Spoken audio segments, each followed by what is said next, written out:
Welcome. Good morning. Good morning. It's Dr. Vibe here, host and producer of the award-winning Dr. Vibe show, the home of Epic Conversations. And I'm the host of Epic Conversations, 2020 Best Podcast News Award winner, 2018 Innovation Award winner, given out by the Canadian Ethnic Media Association.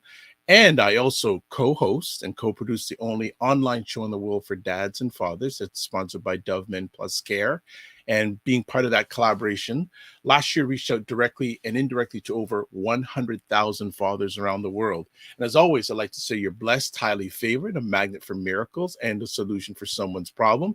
And it is the Morning Vibe on October 3rd, a chilly October 3rd, as we say in Toronto, as I was sharing with one of our friends. It's going to be joining us in a moment.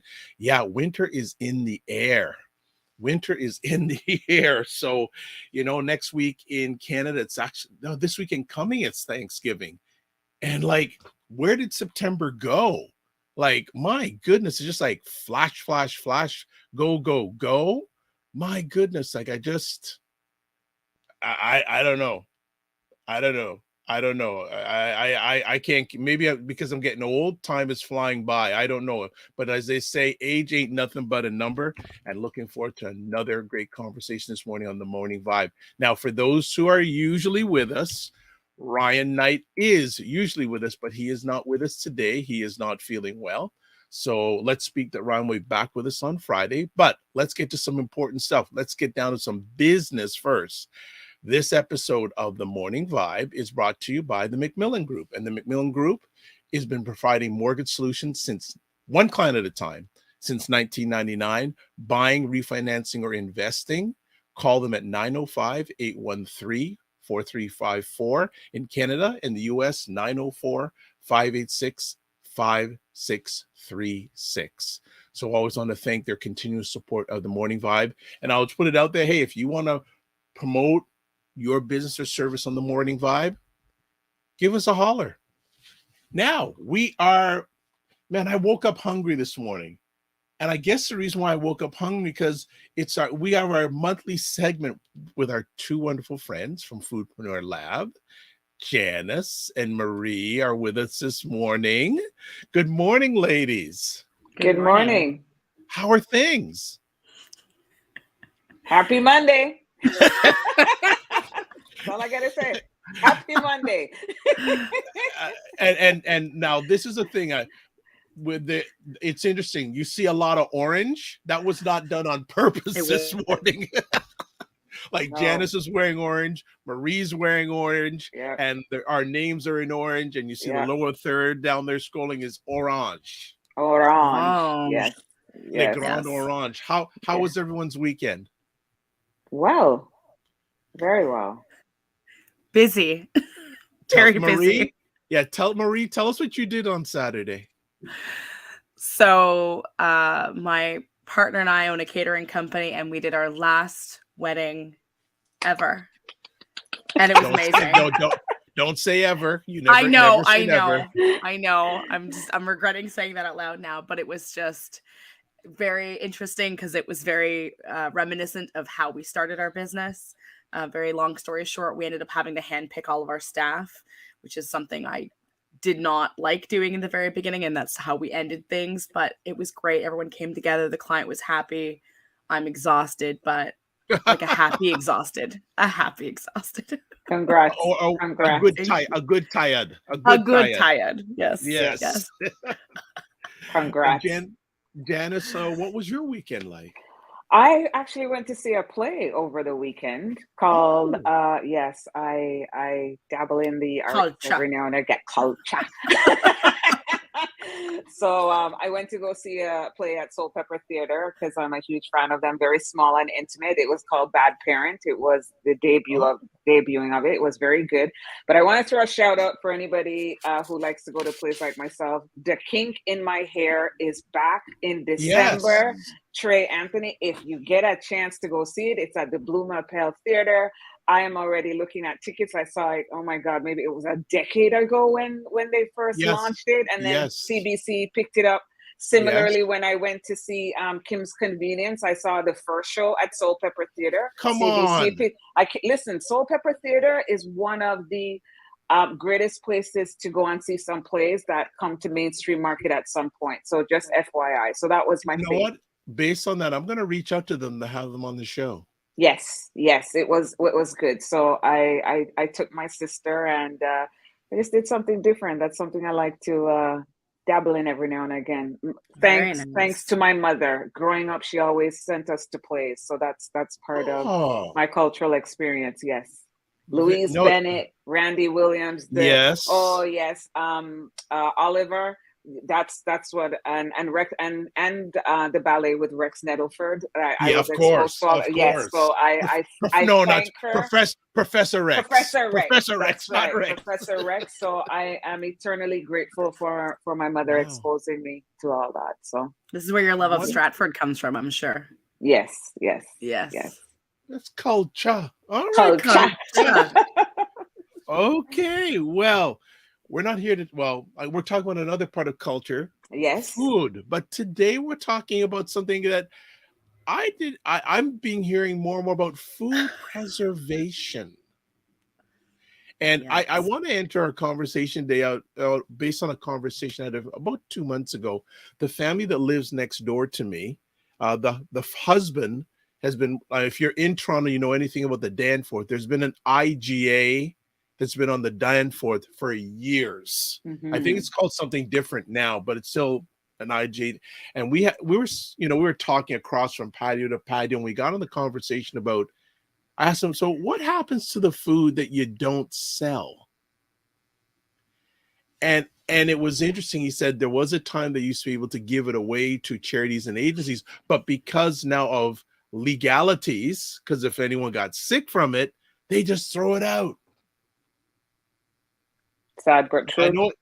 So I don't know if it has directly to do with this conversation, but that was when Marie listed one of these topics. That was one of the things that came to my alleged mind about preserving food.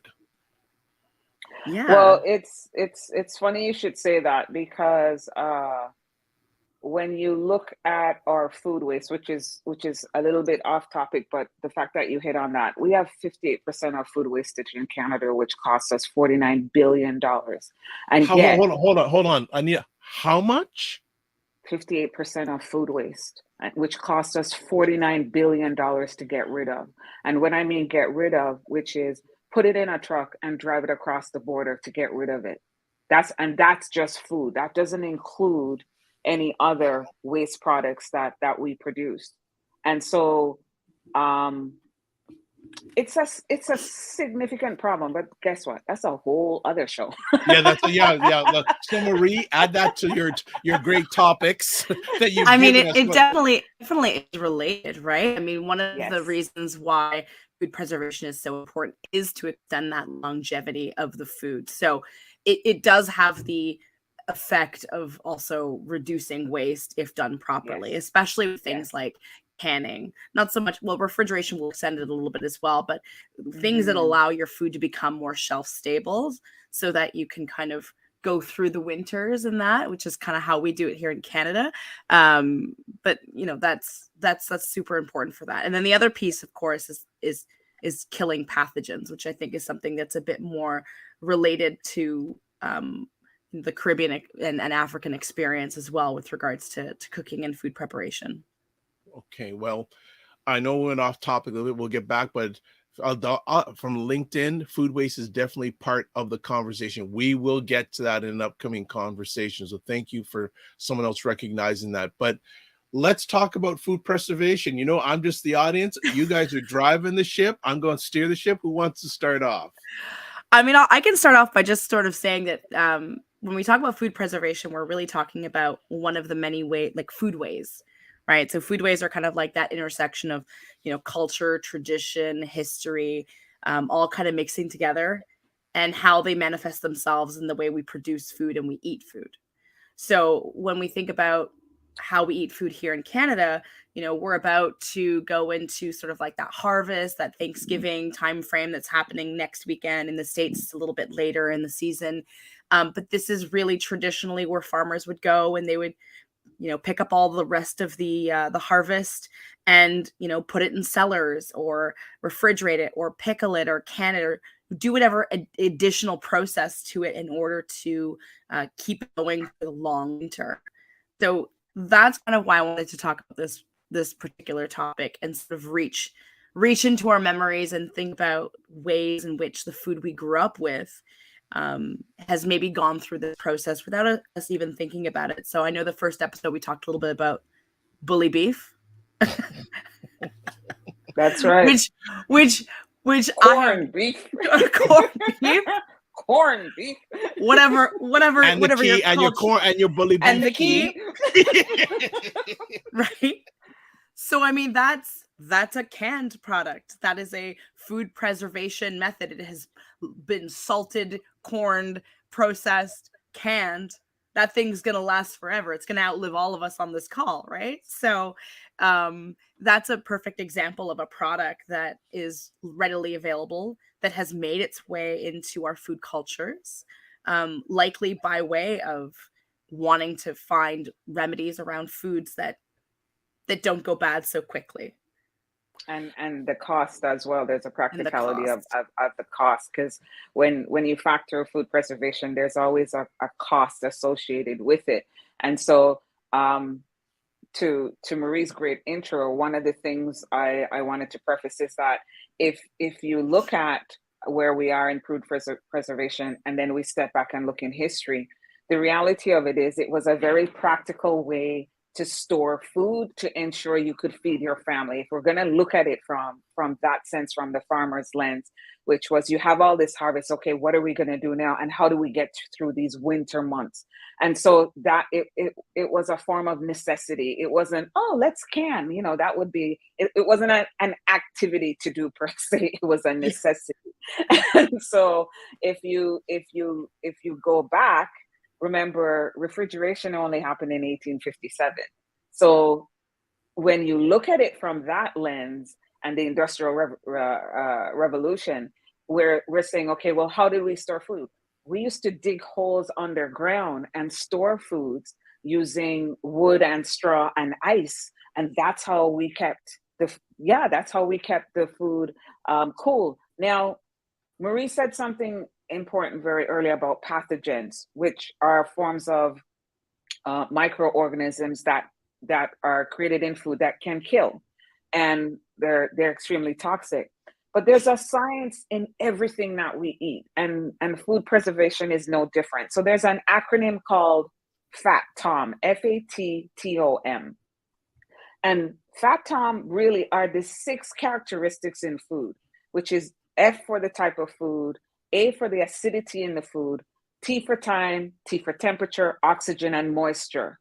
The ones that you always have to monitor in the food are all 6.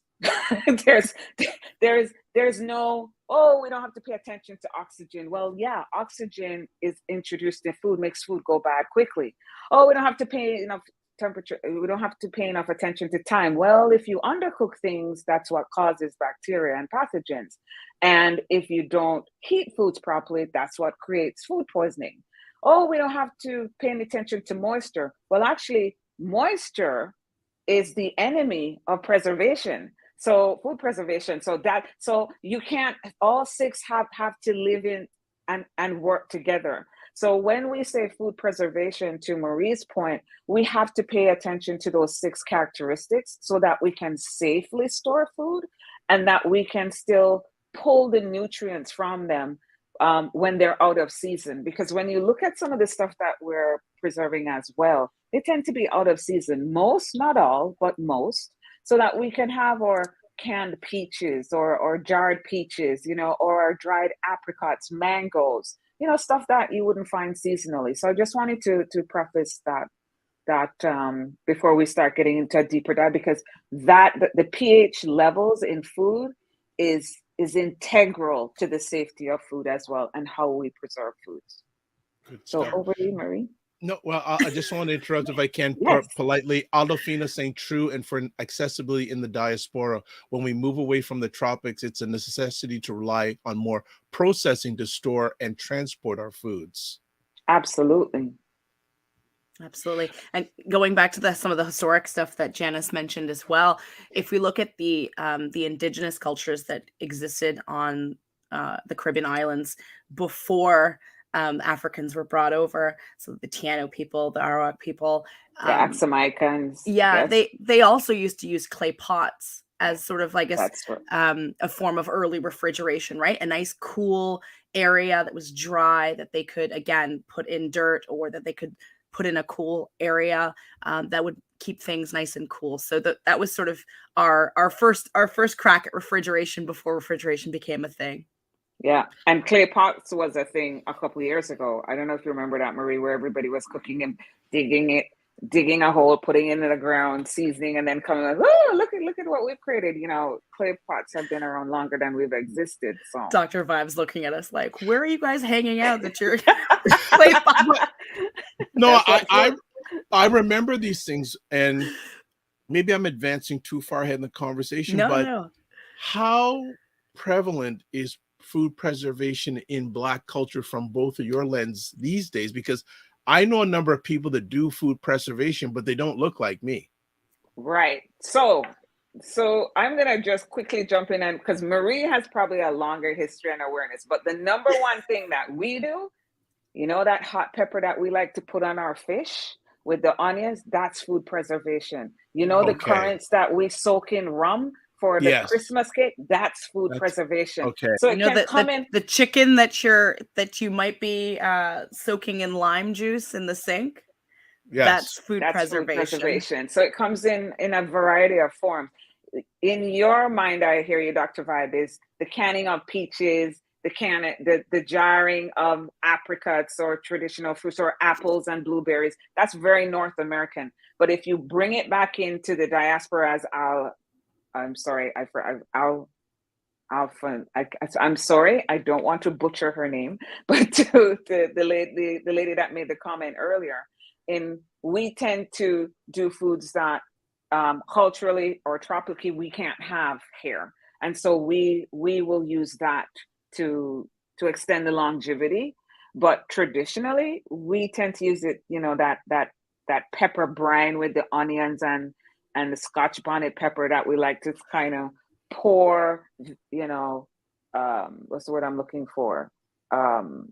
In vast amounts on our fried fish. Yes, that's the first one that comes to mind. And this is why I say that this is part of foodways, because there's a long history of doing certain things out of necessity. And now we do them as sort of like an intricate part, like it's just an integral part of our food culture that we don't even consider to be part of that process, but it's derived from that process. So all of those examples that Janice just gave, those are perfect examples. There's a reason why there's tons of vinegars and lime juice and lemon that's in all facets of Caribbean cooking, right? Whether it's from the pre-cooking process, marinating your fish and your meat and your things like that. All these things are meant to, again, kill pathogens and extend the longevity of that food item in a safe way. It also adds flavor. You know, like that's the consequence of all of that. And those flavors then become part of the food culture as well. So again, that flavoring of that vinegar and that lime that's sort of prevalent here and there. I know in Haitian cooking, it's huge. Even today, a lot of areas in Haiti, we don't have consistent refrigeration or don't have consistent access to electricity. So there's a lot of rolling blackouts, which essentially means you just don't have electricity every single day between the hours of, let's say, 4 o'clock in the morning and 6 o'clock at night. So you can't really rely on refrigeration as a great way to kind of keep your food fresh or to keep it safe. You have to rely on other methods in order to do that. So we do a lot of pickling, and we do a lot of salt and vinegar brines as well in order to preserve meats and vegetables. Is this a subject that's becoming more and more relevant because of the pandemic? I don't think so. I haven't seen anything that's indicated that this is. If anything, it's created. If there's an increase due to the pandemic, it's probably created it in terms of an activity or in terms of, I would say, food costs, keeping food costs down. But I think that was already in existence. I don't know, Marie. I haven't seen a spike per se, but I mean, I know people are being more practical. It is related, but I was going to say, like, fermentation is one of the processes of preservation, and fermentation is a huge part of even like how we make sourdough breads and how we treat yeast. And I know that like there was that bread spike, right, during the pandemic where everyone was making everything. So I can see where people wanting to sort of go back to that homesteading or learning a little bit more grassroots. A pandemic will create that scarcity, and scarcity is one of the solutions that is that comes from understanding how to preserve your food or how to make your food. So I could see it being related. I don't know anyone who like learned how to pickle during the pandemic, which is why I hesitate. I am agreeing with Janice, and I hesitate saying like there's a direct relation, but I can see how it's part of an ecosystem of skill sets that people were very eager to learn how to do. Yeah, and sustain, because once, I mean, if you look at it, we were all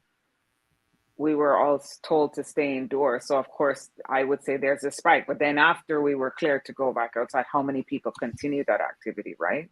So that, for me, that would be the measure. Okay. Good stuff.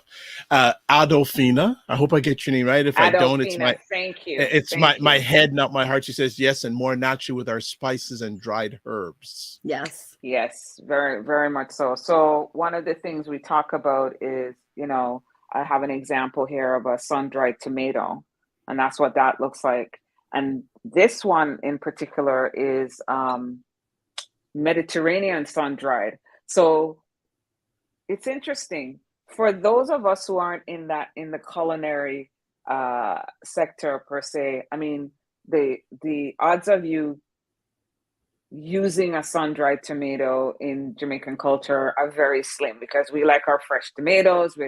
But if you go outside that, I mean, this thing, it's quite tasty. You tend to see it on pizzas. You know, and Marie, feel free to jump in. It's quite the staple item in the culinary world, you know, sun-dried tomatoes.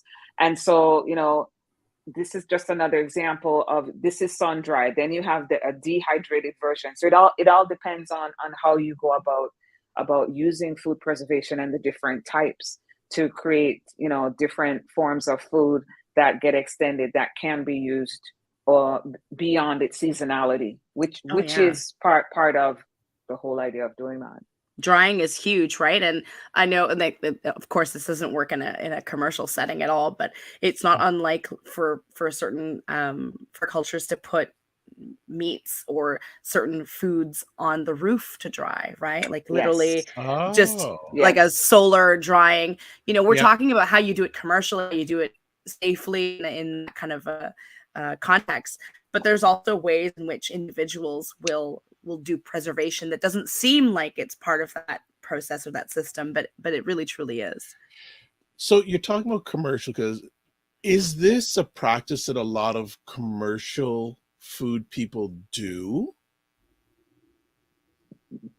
Like, again, I don't know. So I'm just asking questions as a person who doesn't know this. Right. So I like, because I come from the context of the home person, But what about the commercial food person?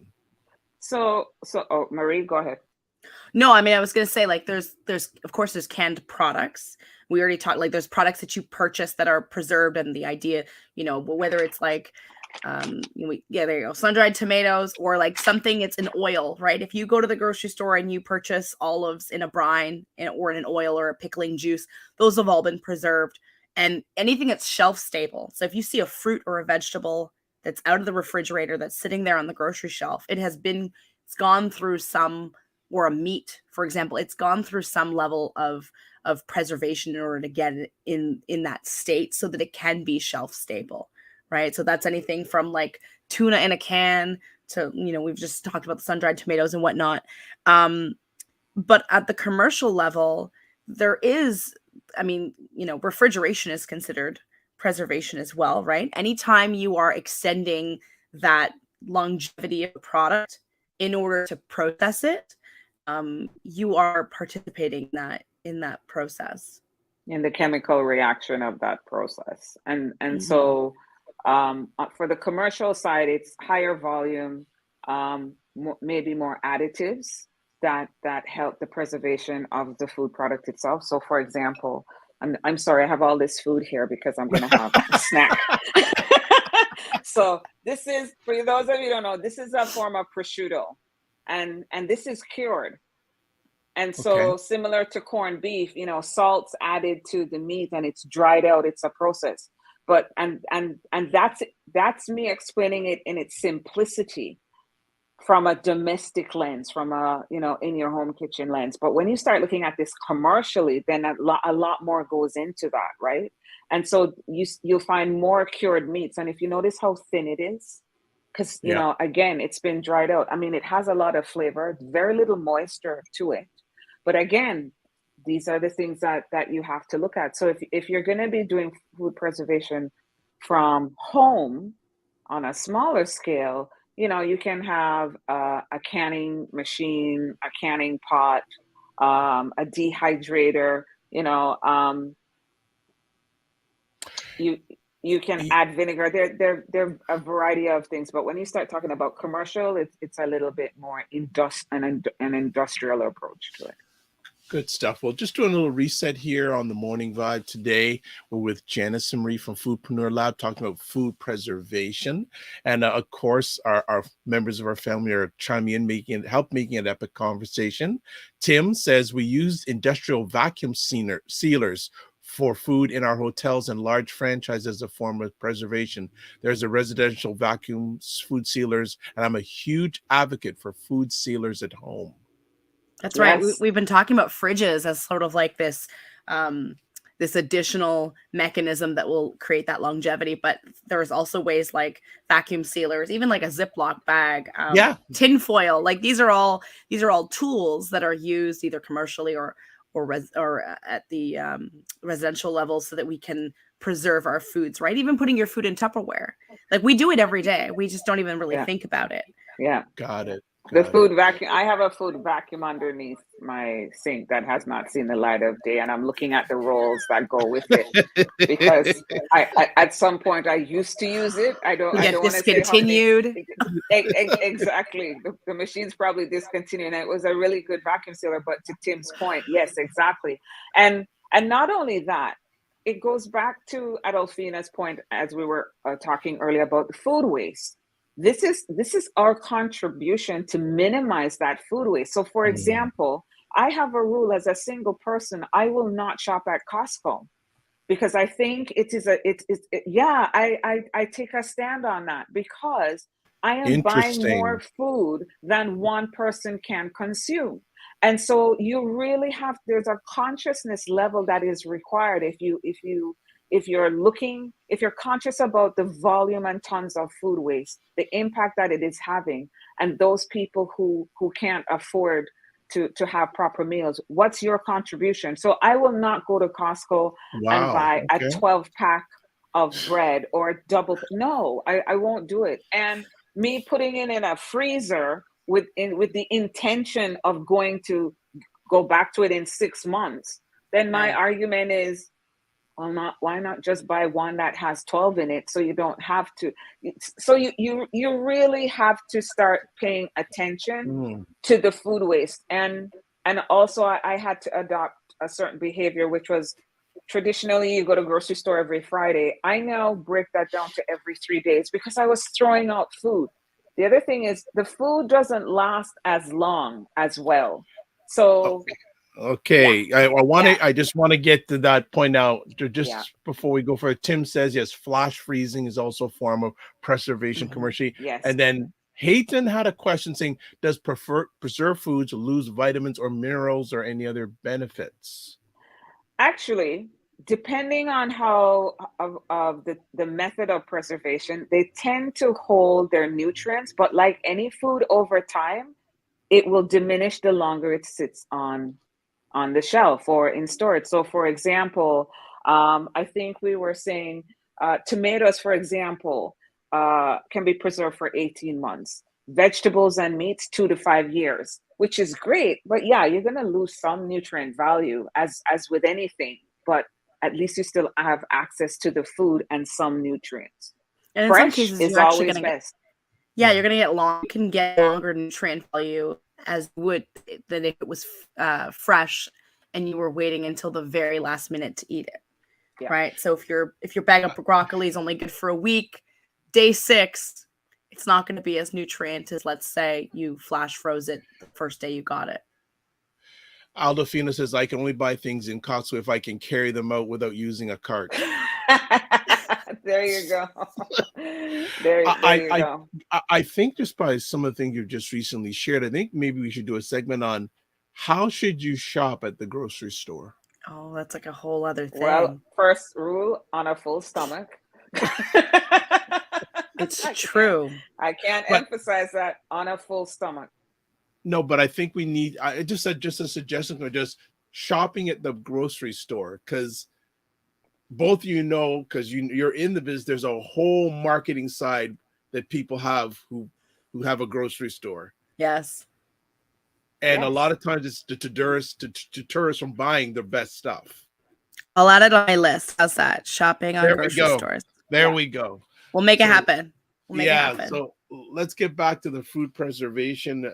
Marie, you seem to be the expert on this one, so we're letting you drive the ship today.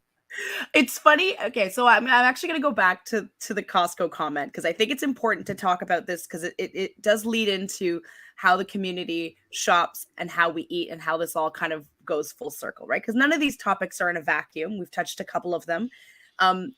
My family, so it's my mom, my dad, and me. And growing up, my uncle and my grandmother, we all lived together. Okay, so we were 5 in a house. Most of them were adults except for me. And my parents used to shop at Costco. My parents are now seniors. They live alone with each other, just 2 of them. They still shop at Costco. We joke that there's more food in their fridge today than there was growing up, and there are less people. And of course, they're seniors. They're just not eating at the same rate. But I recognize that the need to purchase an abundance of food and the need to have an abundance of food around you is a trauma response to food scarcity. So if you grew up in a setting where food wasn't readily available, so, and that might be some of us in the diaspora, that might be people who are in low income, whatever reason it might be. If you grew up with not a lot of food around you, then you're going to gravitate towards purchases that sort of remedy that feeling of like, okay, we have enough. And food preservation's part of that equation as well. So you could be buying in abundance, right? And it's kind of like that whole analogy of that squirrel sort of putting away their nuts. Yeah, winter. And that's kind of where food preservation can help with that anxiety that comes with, where am I going to get my next meal? How are we going to make it through that big winter? And again, these are kind of like North American feelings that are being added on to the anxiety that might be coming from the diaspora. But when you come here, I think that need to be surrounded with safety, it doesn't change. It just turns into something a little bit different to, go with the weather that we're also dealing with as well. Because as well as I do, your garden is not going to grow outside in the wintertime. Right. Right. It's interesting. It's interesting. I'm thinking about maybe many of us humans should learn from the animal kingdom. how they do their food preservation. I'm thinking about the squirrels that store the nuts and things like that. I don't, maybe it's a crazy idea, but it just came up in my head how the members of the animal kingdom do their food preservation. Same thing. They dig holes, they stick food in there. They you know. I'm not going to fight another lioness for a piece of food. That's all I'm about to tell you. But I do hear what you're saying. You're just missing the other half of the equation. Okay. I just want to put that out there. It's interesting point that Marie made about surplus. And in North America, I can't speak for other countries, but North America, we have a penchant of buying more than we need. And so, for example, growing up in the West Indies, or let me say within the diaspora, how many countries have storage facilities? I think that is just the best example I could look at, because in North America, storage facilities thrive on what? Excess crap that we have, that we've purchased, that we're not using, or a basement, just like a random room that's not being used for anything specifically. And it's interesting because we easily adapt to that culture, right? We get pulled in, to Marie's point, because it's a form of security. For some, it's food. For others, it's clothes, it's cars, whatever it is. So I just wanted to point that out as I'm going through the process of purging myself. So, yeah, exactly. Janice and I both have a bit of a shoe problem. It's not a that out there. Okay. Yep, I'm gonna own that. If I don't say it, my husband's gonna watch this later and be like, "Girl, how are you gonna throw Janice under the bus like that?" Like, no, we are both under the bus. We're kindred spirits in the shoe department. Roger says best to buy a bread maker. Yeah, you know what? To a point, if you like making bread, that's not my cup. Well, yeah, it's not my cup of tea. But to Roger's point, yes, that is a way as well. And it's so interesting because for North American, we will preserve. For the Black culture, we'll hold on to grains and flour, stuff we can make instantly. That you make the dumpling, you pull out the corned beef, the bully beef, and you're good to go. Okay. The tina'aki and salt fish, which is cured as well in salt. We just have stuff that necessarily is not dependent upon refrigeration, right, but are still stapled items and forms of food preservation as well. That's why we have so many porridges, right? Porridges. Rice porridge. Because again, porridge, these banana porridge. Exactly. Just like you just said, these are all dry goods that it's like add an item to kind of activate it and make it go. And to Marie's point, I'll preface it by, if you look at our history of slavery, we did not have spices to, let me just juju this piece of bone, oxtail bone that they're going to give me to eat. Remember, we had ends. We didn't have prime cuts of meat. We didn't have sirloin, AAA, Chateaubriand. We didn't have that. We had ends. And God love us for our tenacity and our ability to create more from that. So if you look at food preservation from our culture, our history, it absolutely makes sense because they used what they had access to. Bottom line, they weren't spoiled for choice. Nice. I love it. Aldofina, and I want to make sure I get your name right. If not, again, it's my head, not my heart if I don't get it right. She says, growing up in Sierra Leone during the Civil War, we had to learn to love the cellular cold room. Migrating here after that experience was such a culture shock. It was a bit disturbing to see the wasteful and excessive food culture of North America. I think going back to what Janice was saying earlier, part of the problem, and we can of course talk about this in our shopping, our grocery shopping episode as well, but it's this idea that we want to have strawberries in the middle of February. We want to have what we want when we want it. And so that's a big difference between how things are in the diaspora, as well as how things are, again, in low-income sort of situations. That choice requires us to have a completely different relationship with our food system. So food preservation is a bit more of a sustainable way. You can actually pickle strawberries. I'm just letting you guys know it's a thing. It's very tasty. But this is a way for us to be able to have those fruits and vegetables at different times of the year without being wasteful. So if we were to get a little bit more serious about food preservation or pickling or jarring or canning, we could help solve some of those waste problems that we currently have. Absolutely. I think we're going to be forced to deal with that sooner than later, because the landfills are quickly at capacity. A lot of the new landfills, I think there was an issue. Is it in Waterloo? I think it's Waterloo. I'm not sure. My memory might be deceiving me here, but I think it was in Waterloo region where they're looking to create a landfill. And as usual, not in my backyard. Nobody wants it, but we don't mind contributing to it.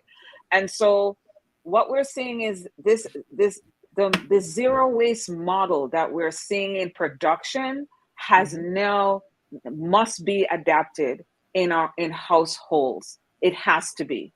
Which is, you use the peel. If you're going to peel, the peel is used.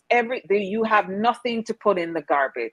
And this is not just, oh, well, we compost. It's bigger than that. It's beyond that.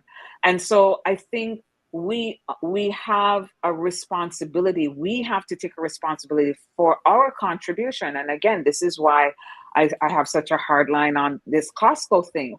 And not just Costco only, even the grocery stores that like to sell the value pack. If you're a family of me, myself, and I, you don't need a value pack, okay? You don't need a value pack. And the truth is, there are probably more single people. I don't know. I haven't looked at the stats, and maybe that's something I should look at. There are probably more single people than there are married. More women are choosing to get married later. Fewer people are cohabitating in the sense of wanting to have children. So even there's a shift in the demographics. So if there's a shift in the demographics, there's a shift in how we're buying. And I think it requires a consciousness on our part, because listen, you don't get to run around saying, oh, we want to make our world environmentally sound and improve. Meanwhile, you're buying a 12 packs of tissue paper, and it's just you in your apartment. That doesn't mesh.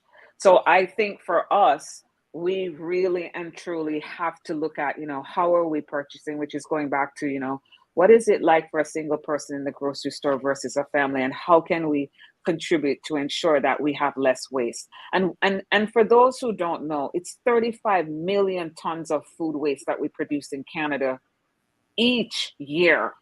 Not combined, each year. And that equates to 95 CN towers, just for a visual. That's how much waste we create. So for the person that's watching this in their home, whether they're single family, what are some simple ways they can start doing food preservation? Well, I think Janice just hit it on the head right there. The first thing is to not over purchase. Right? Or making mindful purchases. That's number one. If you are going to purchase something, let's say, we'll give the example of, let's say you're not over purchasing. Let's say you're like a really big fan of like a big fruit or a big vegetable, like a watermelon. Watermelon's a hard vegetable or hard fruit to eat as one person, unless you're buying those little guys. But if you're buying those big melons, like it's a lot of food to eat. So just sort of looking up recipes that allow you to preserve that particular item. So, I've got this fantastic book. If anyone's ever seen the Netflix, I don't know if you can see it there, High on the Hog. There's a Netflix special, but they have a recipe in there for pickled watermelon rinds, which is not something I've ever had, but apparently it's very, very big in Southern United States. And so learning recipes that allow you to kind of use the whole fruit and vegetable, or that, again, create that longevity with that item. And then looking back at looking back at the way we culturally eat food. So again, that salted cod, that smoking, drying, the freezing, the canning, like different ways for us to be able to kind of inject our culture into our food. Because I think a lot of instant foods or easy, readily available foods are not necessarily part of our cultural food. But there are ways to create recipes that are just as delicious and just as easy to prepare that can sort of extend that shelf life of a product if we look into it. Okay. Adolfina says, yes, supercenter culture is also increasing food waste plus packaging waste. Hayden says, please have mercy on the people who buy in bulk because of financial well-being. Listen, and to Hayden's point, I absolutely agree, because what tends to happen, the more money you have is the more you spend. But if you one of the things to get to that level of consciousness is that you have to stop and you have to assess what is it that you are doing with a goal in mind. So is the goal to reduce your food cost or reduce your spending habits by 30%? You have to attach a goal and something that's measurable. You can't just wake up one morning and go, okay, you know what, I'm going to buy less food. No. Mm-hmm. It's either you're throwing out so much food and you're now become consciously aware of the food waste, and you decide, okay, you know what, I'm going to change not only my purchasing habits, but my eating habits as well. Maybe the two will go hand in hand, maybe they don't. But it requires a level of consciousness to stop that and saying to ourselves, okay, just because we have more money, we're financially better off, doesn't mean you got to spend every cent of that additional disposable income that you have, right? So maybe it's put somewhere else. It all depends. I mean, I'm not going to lie. I don't have a husband that I got to report to. So as I put up my ring finger, I'm just like, Lord, oh Lord.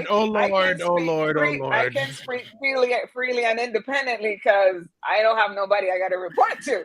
However, having said that, I am also mindful of the financial discussions that happen between partnerships, okay? And so I'm not being dismissive. I might joke about that, but I'm not being dismissive of that because, that has to be a conversation where you're both on the same page. You just can't wake up one morning and go, okay, honey, I decided we're going to save some money. Here's what we're going to do. You like coffee, right? The coffee grinds we have, we're going to mix it up with some shea butter. And that way you don't have to go and get your facials done anymore. You can just shower, I'm going to do that before I stop buying shoes though. Exactly. Real talk. I'm just saying. Exactly. I'm going to rub some coffee grinds on my face well before I stop buying shoes. We're going to have some cost saving tips and all the cost saving tips cut into all the things you like.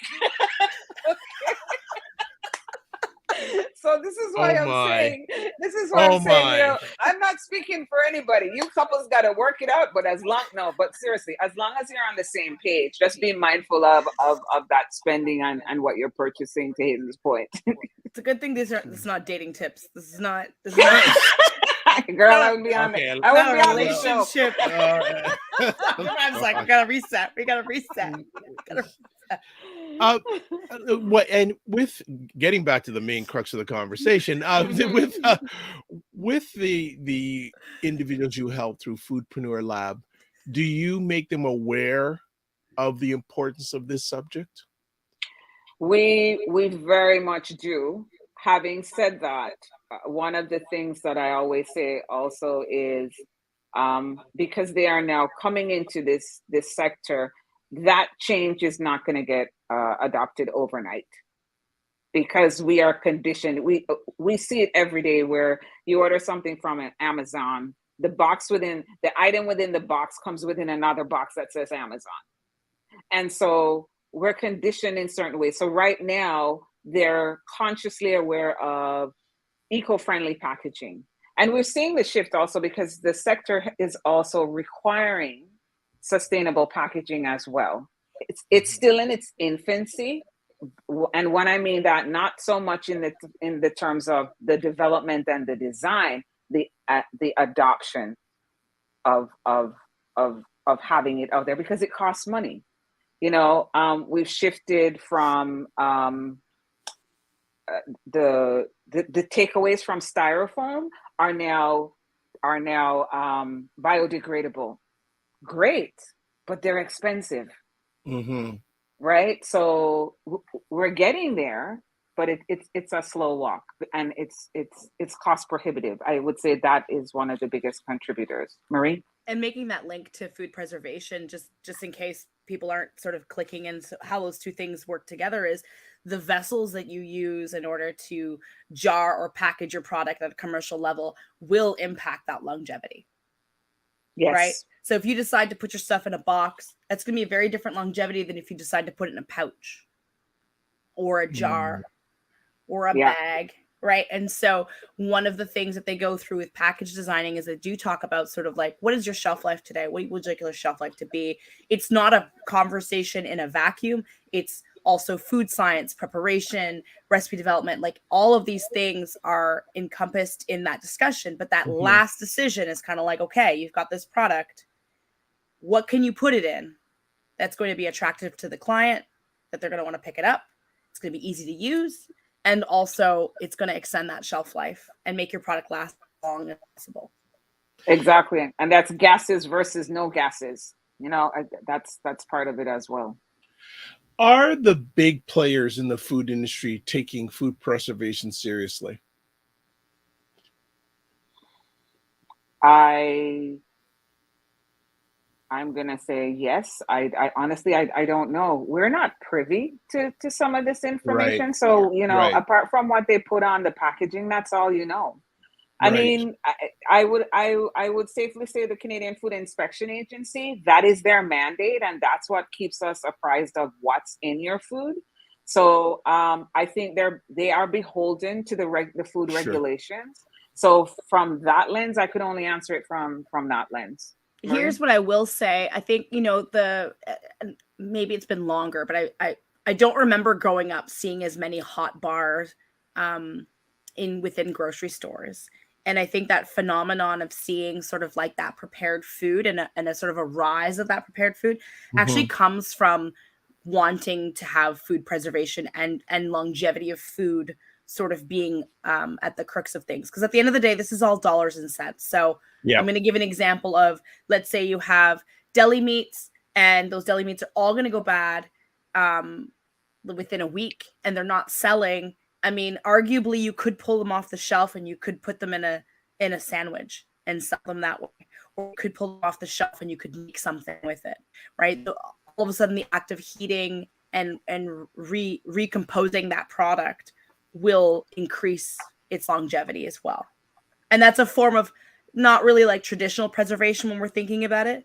But if the end result is that we're trying to reduce waste and trying to keep food safe and get it consumed, then that is a way that commercially people can do that. So like the Pusateris, I'm not saying that they do it specifically, but I'm saying like that sort of like canteen hot bar type of situation allows them to do that with their product. I know that when we used to have a micro grocery store, my partner and I, that was one of the things that we would do is we would keep to get a nice rotation of food, but also not to have so much waste within that rotation. You'd be like, okay, we've got peppers, they're starting to bruise a little bit, or we've got some tomatoes, they're starting to go a little bit soft. They're perfect for a sauce. Let's pull them off the shelf and let's make a sauce out of that. Let's can it and then put it back in the fridge as like a homemade sauce. Right. And that's sort of where we can get a little bit smarter, even at home, about how we preserve and sort of maybe even like reinvent our food as well. Right. Okay. Well, I think that will end off our segment for today. Ladies, another fantastic segment as always. And I gotta big both of you up on something. What's that? I'm gonna do something right quick here. And I'm afraid. I am too. No, this is a good thing. I'm just gonna show everybody. Let's bring it up here. Come on. It's the new look of the website. Oh, the website. Yes. Thank you. Love it. Billy, if you're listening, couldn't have done it without you, girl. couldn't have done it without you. Thank you, Philly. We have a new addition to the team, and she's been instrumental in getting this live streamed on our YouTube going forward, and making sure our website's up and running, and it's been phenomenal. So just out of curiosity, who is the person featured in the picture here on the front page of the website? This is Evis from Mandy Pies. So she does Zimbabwe meat pies. So those little pies are in front of her right there. They're like these handheld pies. They're amazing. What? I actually have known her since way before the project started. And it just so happened that she was also one of our participants. I was like, girl, that's awesome that you're here. But this is her at Junction Craft Brewery. We did a Juneteenth event earlier this year. And so we had, different members of the diaspora come and showcase their food and sort of celebrate Black joy and excellence. And her beautiful smile and wonderful products just needed to be showcased on that front page. Yeah, I pulled up and go, got a surprise, Janice. And we're saying, I'm liking this beautiful picture. Really nice front of the website. Very nice. Now, folks, if you want to get in contact with these two wonderful people, they do have a website, as you saw, and they do have other areas of social media. There's their website address, Instagram, Facebook, LinkedIn, YouTube. It's all there. So we want to say thank you again for taking the time out of your positive, productive schedules. Oh, there's a comment here. Yes, true. Costs got to come down, but without adoption and demand, the costs will remain high for those who don't want to get behind the initiative. Well said, Earl. Yeah. Beautiful. Well, ladies, I'll let you do the rest of your day. Thank you. Especially it's a Monday. And keep on. You look great. You're looking great in orange, by the way. Thank you. Thank you. All right. Take care. Thanks again. Be well. Thank you. There we go. All right. So another great segment from the ladies of Foodpreneur Lab. Excellent. And I always learn so much, but this food preservation thing is really something. Again, after I had that conversation with a gentleman who lives beside me, works at the grocery store, it sort of became, I got to find out more about this stuff. So really good conversation. So again, Ryan is not feeling well today, but we're speaking, he's going to be back on Friday. So a few things to update you on. So Friday, coming up on this Friday's show, Wayne Harris will be talking about credit and debt management on Financial First Fridays on the Morning Vibe. And that's what I mean. Like, it just seems like we just had Wayne on a little while back. And it's like, and it's just, wow, he comes on the first Friday each month and he's already on again. So a few other things you can catch. Wrong thing there. Let me just do a few things. So let me just put it up here. I'm confused today. There we go. You can watch replays of the Morning Vibe at the Dr. Vibe Show on YouTube and Facebook, Afro-Caribbean Business Network, Facebook and YouTube, Ryan Oneil Knight on YouTube, so you can catch us there. Would you like to promote your business or service on our show? Contact me at dr.vibe at the drvibeshow.com. I think that's a wrap today, folks. We are done. Told you what's coming up on Friday. And Dr. Tachi, yeah, you just caught us. No problem. You'll watch replay. And I've made a number of promises. I'm going to be reaching out to you to have you come on and talk about media, tech, and pop culture. So watch out for that video message in the next day or so. As always, I want to reach out by doing this. Yes, you'll watch a replay. Live your life as a dream. If you can dream it, you can make it. Sometimes you have to get small to get stronger. Block assumptions. Then aim bigger, aim better, aim higher, aim wider. Love, faith, and respect. And remember to give yourselves grace. Hope you have wherever you're watching this, hope you have an outstanding day. God bless. Peace, well, keep the faith, and we'll see you on Friday.